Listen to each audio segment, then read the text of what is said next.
पति कष्ट देगा, देने दो, हो सकता है पूर्व का कोई कर्म होगा। पत्नी कष्ट दे रही है, देने दो, कोई पूर्व का कर्म होगा। बच्चे कष्ट दे रहे हैं, पूर्व का कोई कर्म होगा। कोई बुजुर्ग कष्ट दे रहा, पूर्व का कोई कर्म होगा। हमारे कोई पिछले जन्म के कर्म का भोग हमको इस जन्म में भोगना है। भगवान से प्रार्थना है दूसरा कष्ट दे, उससे अच्छा है अपने ही थोड़ा कष्ट देकर हमारे पूर्व के कर्म के भोग को काट दें और हमें तेरा दर्शन तेरा।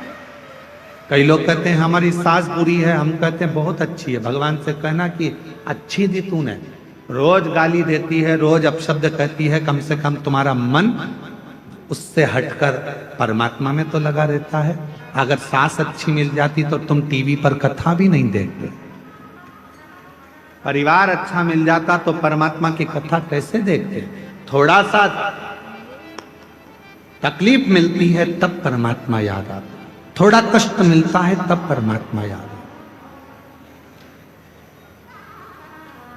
तब परमात्मा।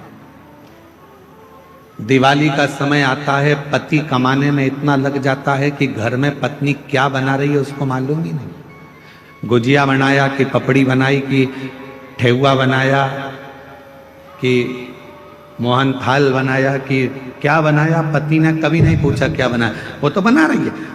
दिवाली के टाइम पर लगी हुई है, कहीं गुजिया बना रही, पपड़ी बना रही, पति ने नहीं पूछा तुम क्या बना रही। पति ने ये भी नहीं देखा कि तूने बनाया क्या। वो तो अपनी दुकान चला रहा है, अपना काम कर रहा है, अपना व्यापार कर रहा है, अपने काम में लगा हुआ है। पत्नी ने रंगोली कितनी बनाई, क्या डेंटिंग पेंटिंग करी, उसने कुछ नहीं। जब दिवाली निकल जाती है, दुकान पर ग्राहक कम हो जाते हैं, तब पति कहता है ला बताना जरा क्या बनाया था तूने। गुजिया, पपड़िया, खुरमे, चकली, ये वो सब लेकर आई। पर्दे तो अच्छे लेके आई तू बाजार से। हाँ सुनो तो वो देखो मैंने ये क्या चौक भी डाला है, बहुत अच्छा चौक डाला।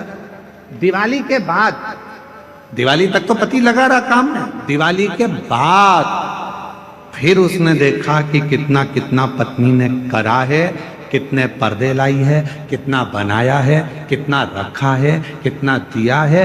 तब देखा उसने अभी 7 दिन तक तो तुम सब कथा के पंडाल में थे, समझो कि दिवाली मना रहे थे। अब यहां से जाने के बाद मालूम पड़ेगा कि भोलेनाथ ने कितना कितना दिया है, क्या क्या करा है, क्या क्या प्रदान। अभी तो तुम अभी तो तुम यहाँ अभी तो दिवाली मना रहे हो, फटाके फोड़ रहे हो।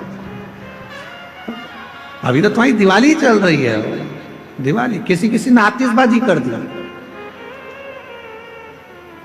किसी ने फुलझड़ी चढ़ा दी। अभी तो दिवाली चल रही है। और हमारे यहाँ दिवाली पर ऐसा होता है, कई बार देवरानी जेठानी एक साथ बैठ के पपड़ी बना लेती है, देवरानी जेठानी मिलके गुजिया बना लेती है। तो कई देवरानी जेठानी यहाँ पर भी बैठ के अपना अपना सामान निकाल के एक दूसरे को बांट के खा गई। दिवाली मनाई है। अब दिवाली तो तुमने मना ली पूरी, अब अपने घर जाओगे, पूरा मेला समाप्त होगा। जब अपने घर पहुंचोगे तब मालूम पड़ेगा कि अपन को अब दिवाली पर अपन ने मिठाई कितनी बनाई है, कितनी रंगोली डाली, कितना पर्दा, कितना सामान आया।